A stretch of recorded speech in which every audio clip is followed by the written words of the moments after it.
السلام علیکم، میں ہوں فرحت عباس شاہ اور آپ دیکھ رہے ہیں لاہور ٹی وی۔ 3 اہم سوالوں کا جواب جاننا بہت ضروری ہے۔ کچھ باتیں پاکستان کی صورتحال کو سمجھنے کے لیے بنیادی طور پر سمجھنا ضروری ہیں۔ کچھ باتیں مثال کے طور پہ ایک سوال یہ پیدا ہوتا ہے کہ آخر آپ نے دیکھا ہوگا یا جو سینئر لوگ ہیں، ایج میں زیادہ ہیں، جو پچھلے 4-5 دہائیاں جو ہے وہ 40-50 برس سے دیکھتے آئے ہیں کہ پاکستان کے حالات مختلف عہد میں کس طرح رہے، حکومتیں کیسے لائی جاتی رہیں، حکومتیں کیسے گرائی جاتی رہیں۔ ان کے ذہن میں ایک سوال پیدا ہونا چاہیے اور ہوا ہوگا شاید، یا نہیں ہوا تو میں اب رکھتا ہوں کہ آخر حکومتیں مارچ کے مہینے میں زیادہ تر کیوں گرائی جاتی ہیں؟ یہ جنوری، مارچ یہ کیوں منتخب کیا جاتا ہے مہینہ؟ یہ بہت امپورٹنٹ سوال ہے، کیونکہ اس کے اس مارچ کو منتخب کیے یا اس کو پلاننگ کا حصہ بنائے جانے کے پیچھے ایک پورا مائنڈ سیٹ اور پوری سوچ موجود ہے۔ اچھا، دوسری بات یہ ہے کہ کیا ایک سوال یہ ہے کہ کیا فوج جو ہے وہ عوام کے لیے ہوتی ہے یا عوام جو ہے وہ فوج کے لیے ہوتی ہے؟ یہ سوال سمجھنا بھی ضروری ہے۔ اور دوسری بات یہ ہے کہ کیا ہماری فوج یا کسی ملک کی فوج وہ معاشی جنگ لڑنے کی اہلیت رکھتی ہے یا نہیں؟ تو سب سے پہلے تو میں اس بات کا آپ کو جواب دینا چاہتا ہوں، اور میں چاہتا ہوں کہ یہ بات آپ تک پہنچے اور آپ کے یعنی کہ جن لوگوں کو اس بات کا تھوڑا کبھی انہوں نے خیال نہیں کیا، اس طرف دھیان نہیں دیا، ان کا دھیان پڑے کہ یہ جو فوج ہے وہ عوام کے لیے ہے یا عوام فوج کے لیے؟ کیونکہ اب یہ سوال جو ہے وہ بہت سارے ذہنوں میں پیدا ہو چکا ہے۔ دیکھیں، عوام میں سے فوج پیدا ہوتی ہے، بھرتیاں ہوتی ہیں، سلیکشن ہوتی ہے، بورڈز کے امتحانات ہوتے ہیں، کیڈرز کے مختلف امتحان ہوتے ہیں، تو یہ تو طے ہے کہ عوام میں سے فوج ہوتی ہے۔ تو اس کا مطلب ہے فوج عوام کے لیے ہوتی ہے۔ عوام سے مراد ہے وطن۔ تو فوج یعنی اگر ہم ڈائریکٹ یہ میں نہ کہوں کہ جی فوج میری حفاظت کرے گی، لیکن بہرحال فوج نے وطن کی حفاظت تو کرنی ہے نا۔ تو وطن عوام کے بغیر تو نہیں ہوتا۔ وطن کوئی صرف ایک ایریے کا نام نہیں ہے، وطن صرف بلڈنگز کا، سڑکوں کا نام نہیں ہوتا۔ وطن ہوتا ہے جہاں پہ لوگ آباد ہوتے ہیں، جہاں پہ پیدا ہوتے ہیں، صدیوں سے رہ رہے ہوتے ہیں۔ وہ دھرتی، وہ مٹی، وہ درخت، وہ ہوائیں، وہ خوشبو، وہ وطن ہوتا ہے جہاں ہم سانس لیتے ہیں، جہاں ہمارے رشتے، ہماری قبریں ہوتی ہیں، جہاں ہمارا جینا، ہمارا مرنا ہوتا ہے، وہ وطن ہوتا ہے۔ تو اس کا مطلب یہ ہے کہ وطن جو ہے وہ عوام ہے اور عوام جو ہے وہ وطن ہے۔ اور فوج کی ڈیوٹی یہ ہوتی ہے کہ اس نے اپنی وطن کی دشمن ملکوں سے حفاظت کرنی ہوتی ہے کہ اگر باہر سے کوئی دشمن ملک آ کے فوج پر حملہ کرے، یہ صدیوں سے یہی ہے۔ کبھی یہ نہیں ہوا کہ فوج کو جو ہے وہ کسی اور کام کے لیے رکھا جائے، کبھی نہیں ہوتا۔ پہلے تو اب تو یہ پھر ہماری فوجیں جو ہیں وہ ذاتی بزنس بھی چلاتی ہیں، ذاتی یعنی ادارہ جو ہے فوج کا وہ اس کی بڑی بڑی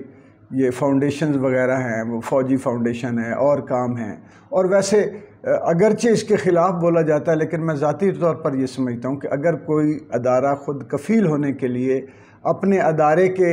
جو ادارے کو سرو کر رہے ہوتے ہیں ان کو جائز مراعات دینے کے لیے اگر اپنے طور پہ کوئی اس طرح کا کرتا ہے تو اس میں کوئی حرج نہیں، لیکن شرط یہ ہے کہ فوقیت اس کاروبار کو نہ ملے، بلکہ فوقیت ان کی ڈیوٹی کو رہے ہمیشہ، کہ جو ان کا فرض ہے ترجیح اس کو رہے، اور اس فرض کو مزید خوبصورتی سے اور طاقت سے تکمیل تک پہنچانے کے لیے اگر یہ چھوٹی موٹی سہولتیں اور آسائشیں اگر حاصل ہوتی ہیں تو اس میں کوئی حرج نہیں، میں یہ سمجھتا ہوں۔ لیکن فوج جو ہے وہ پروفیشنلی اس کا کام، اس کے کورسز، اس کی تعلیم، اس کی تربیت اور ہوتی ہے، وہ معیشت دان ہوتے نہیں ہیں۔ اور بہت ساری کوئی فوجی جو کاروباری ادارے ہیں وہ اتنے کامیاب بھی نہیں ہیں، لیکن بہرحال یہ طے ہے کہ فوج کا کام معیشت جو ہے وہ چلانا نہیں ہے۔ اور معیشت جو ہے وہ کسی ریاست کی ریڑھ کی ہڈی ہوتی ہے۔ اگر معیشت کو کھینچ لیا جائے تو ریاست گرتی ہے، جس میں فوج بھی گرتی ہے، جس میں عوام بھی گرتے ہیں، جس میں پارلیمنٹ بھی گرتی ہے، جس میں عدالتیں بھی گرتی ہیں، سب کچھ گرتا ہے۔ تو اس کا مطلب یہ ہے کہ معیشت ریڑھ کی ہڈی ہے جس کو فوج چلا نہیں سکتی۔ اگر فوج نہیں چلا سکتی تو اس کو سول حکومتوں نے چلانا ہوتا ہے۔ اور اس کا مطلب یہ ہے کہ اگر سول حکومتوں پر اتنی بڑی ذمہ داری ہے تو پھر اس کو ادا کرنے کے لیے جن سہولتوں کی ضرورت ہوتی ہے وہ تو ملنی چاہیے، لیکن کم از کم وہ تکلیفیں پیدا نہ ہوں جن کی بنیاد پر جو ہے وہ اس کو مزید اس کے گرد دائرہ جو ہے وہ تنگ کیا جائے اور اس کے اختیارات جو ہے وہ کم کیے جاتے رہیں اور ان کو سنب کیا جاتا رہے اور محدود کیا جاتا رہے۔ پچھلے دنوں کوئی ایک چل رہی تھی، ایک ٹیپ چل رہی تھی، کسی کی کوئی فون کال تھی، وہ بتا رہا تھا کہ ہمارے جنرل باجوہ صاحب نے ریٹائرڈ فوجیوں کو دیتے ہوئے بریفنگ دیتے ہوئے یہ بتایا کہ امریکہ سے ہمیں پیسے ملتے ہیں۔ امریکہ سے شاید ہمیں سے مراد ان کا یہ تھا کہ فوج کو پیسے ملتے ہیں، کیونکہ ہمیں تو امریکہ کی وجہ سے نقصان ہوا ہے ہمیشہ۔ عوام کو تو قرضے ملتے ہیں سود در سود، جو قرضہ جو ایک جال ہے، جو ایک ایسا چنگل ہے جس سے جو قومیں پھنس گئیں وہ نکل ہی نہیں پائیں۔ تو ان کو جو پیسے ملتے ہیں ہماری فوجی ادارے کو ملنے چاہیے یا نہیں ملنے چاہیے، یا کہاں سے ملنے چاہیے تو ٹھیک ہے، کہاں سے ملنے چاہیے، کس معاملے کے عوض، یعنی اگر امریکہ ہمیں پیسے دیتا ہے اور اس کے جواب میں وہ ہم سے لیتا کیا یہ بھی بتانا چاہیے۔ اور اگر امریکہ فوجی ادارے کو پیسے دیتا ہے تو اس کی وجہ سے ہم امریکہ کا وہ کہنا کیوں مانیں جس کی بنیاد پر ہماری ریاست کی ریڑھ کی ہڈی ٹوٹ جائے، کیونکہ پولیٹیکل کیوس ہمیشہ سب سے پہلے معیشت کو اور ریاست کی ریڑھ کی ہڈی کو متاثر کرتا ہے۔ تو یہ چیزیں جو ہیں وہ بہت ضروری ہیں جاننے کے لیے، یہ جاننی چاہیے ہمیں۔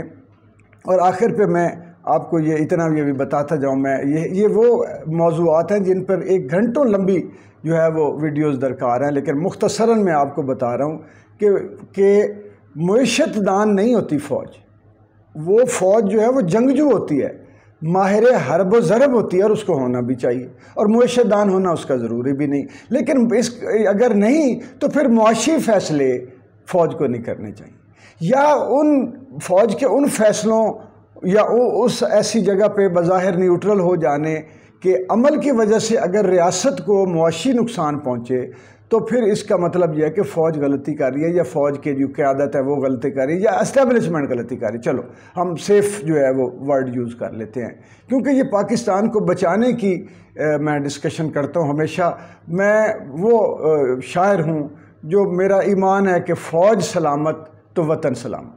اس لیے میں تو اس لیے نہیں جھجکتا بات کرتے ہوئے کہ میں فوج مخالف ہوں ہی نہیں، نہ فوج دشمن ہوں۔ میں لعنت بھیجتا ہوں ان اینٹی فوج پروپیگنڈاز پہ، اور میں ان سے لڑتا ہوں جو ہمارے وطن دشمن، ملک دشمن طاقتیں، قوتیں، لوگ جو ہے وہ کرتے ہیں، یہ بات ہے۔ تو اگر فوج معیشت چلانے کی اہل نہیں ہے، اب یہ دیکھیں کہ جنرل ضیاء الحق کو فوجی فوائد دیے گئے، پیسے بھی دیے گئے ہوں گے، لیکن اس جنگ میں ایک تو بھٹو کا قتل کروایا گیا اس عہد میں، دوسرا عدالتی قتل، دوسرا کیا کیا گیا کہ ہمیں ایسی جنگ میں جھونک دیا گیا روس کے خلاف جس میں ہمارا آج تک نقصان ریکور نہیں ہوا۔ پھر جنرل مشرف کے دور میں بے نظیر بھٹو صاحبہ کو قتل کروایا گیا، اور ہمیں ایسی جنگ میں جھونک دیا گیا جس کا خسارہ پورا ہی نہیں ہو پا رہا۔ تو اب یہ جنرل قمر جاوید باجوہ کے عہد میں مجھے یہ لگ رہا ہے کہ پاکستان کو ایک ایسی جنگ میں جھونک دیا گیا ہے کہ پھر جس کا کفارہ ادا ہی نہیں ہو سکے گا، یہ اتنی خطرناک جنگ ہے۔ اب میں آ جاؤں اس سوال کی طرف کہ آخر مارچ میں ہی حکومتیں کیوں گرائی جاتی ہیں؟ یہ عوام کے خلاف اتنی بڑی سازش، اتنی بڑی پلاننگ، اتنا بڑا منصوبہ ہوتا ہے، چاہے ملک سے باہر بیٹھی قوتیں جو انٹرنیشنل اسٹیبلشمنٹ ہے، یا پاکستان دشمن، ملک دشمن قوتیں ہیں، ہمارے وطن کی دشمن قوتیں ہیں، وہ طے کرتی ہیں، تب بھی اندر سے اگر کوئی یہ طے کرتا ہے کہ پاکستان کی، یعنی بظاہر پاکستان کی ہمدردی اور پاکستان کی حفاظت اور پاکستان کی بقا کے نام پہ، کیونکہ اندر بیٹھ کے کوئی یہ تو نہیں کہہ سکتا کہ یہ ہم اس لیے کر رہے ہیں کہ ملک کو ختم کرنا ہے، یا چلو یہ نہ کہ جی ملک کو کمزور کرنا ہے، وہ یہی کہیں گے جی ہم نے تو ملک کو بچانا ہے، ملک کو محفوظ کرنا ہے، اس لیے اب یہ ضروری ہو گیا ہے کہ وہ یہ نہ کیا تو ملک جاتا رہے گا، اور اس کے لیے پورا وہ ہموار کیا جاتا ہے، پورا سٹیج لگایا جاتا ہے اور پوری رائے عامہ ہموار کی جاتی ہے۔ مارچ میں اس لیے آپ کو یاد ہوگا کہ میری ایک ویڈیو عمران خان صاحب کے حوالے سے تھی کہ مارچ میں ان کی حکومت مجھے نظر نہیں آتی، وہ 2 سال پہلے کی تھی، لیکن اس وقت کرونا ان کو بچا گیا، یہ منصوبے بڑے پرانے ہیں۔ اور مارچ کو کیوں سلیکٹ کیا جاتا ہے؟ تاکہ مارچ سے پہلے جو ایجیٹیشن کی کرنے والی قوتیں ہوں ان کو ایک فیوریبل موسم مل جائے، وہ سردی میں فروری، جنوری، دسمبر، اکتوبر وہ موومنٹ چلانے میں ان کو آسانی ہو، اور جس کی حکومت گر رہی ہو اس کا غم و غصے کے آگے آ جائے گرمی کی اور آگ اور تپش اور سورج کی دیوار۔ اور وہ جس طرح اب عمران خان کے ساتھ ہو رہا ہے، یا عمران خان نے اسلام آباد میں مارچ کو جو ہے وہ ملتوی کیا، وہ یہ وجہ تھی کہ اسے پتہ تھا کہ یہاں پیاس اور بھوک سے مر جائے گی میری عوام۔ اور میں سلوٹ کرتا ہوں عمران خان کے اس فیصلے کو، لوگوں کو سمجھ نہیں آ رہی، لوگ ابھی اس سینسٹیوٹی کو دیکھ نہیں رہے کہ عمران خان عوام کو تکلیف نہیں دینا چاہتا، عوام کو سڑکوں پہ مارنا نہیں چاہتا، وہ فوج اور پولیس کے سامنے لا کے ان کے سینے گولیوں سے چھلنی نہیں کروانا چاہتا۔ اس لیے اس نے کہا کہ واپس بھائی یہاں سے جائیں گے اور میں دوں گا۔ اور ابھی بھی جو عمران خان کیا کر رہا ہے کہ ان علاقوں میں جہاں گرمی کی شدت کم ہے وہاں اپنے جلسے جاری رکھے ہوئے ایک بہترین پالیسی کے طور پہ، لیکن وہ یہاں پہ پنجاب میں، بلوچستان، ادھر ادھر جو بھی گرم علاقے ہیں KPK کے، وہاں سے اس لیے وہ اعتراض کر رہا ہے، بچ رہا ہے کہ وہ عوام کو تکلیف نہیں دینا چاہتا۔ اور مجھے لگتا ہے کہ عمران خان اپنا پولیٹیکل عوامی پریشر برقرار رکھتے ہوئے، خود جو ہے وہ اپنا پیس برقرار رکھتے ہوئے اس کو لنگر آن کرے گا موسم کے حوالے سے، اور ادھر اس کی سپورٹ کرے گا کہ جب امپورٹڈ حکومت کی مسلط کی ہوئی مہنگائی اور غلامانہ فیصلوں کا اطلاق پاکستان کے اوپر اور عوام کے اوپر ظلم، تشدد اور معاشی بربریت کا یہ مظاہرہ کرتے جائیں گے، عوام کو ان کی حقیقت عوام پر کھلتی جائے گی۔ میرے نون لیگی، میرے دوست، میرے بھائی پیپلز پارٹی والے، وہ اب ان کا گریبان پکڑیں گے، اب تحریک انصاف والے آرام سے بیٹھ جائیں۔ ادھر یہ ان کی بربریت جو ہے امپورٹڈ حکومت کی اور یہ سارے ٹوٹل پولیٹیکل مافیا کی، یہ لوگوں کے سامنے آتی جائے گی، ادھر عوام کو شعور دیتا جائے گا، مومنٹم عمران خان برقرار رکھتا جائے گا، اور جس وقت مناسب وقت ہوگا وہ فیصلہ کرے گا، اور فیصلہ کن گھڑی وہی ہوگی۔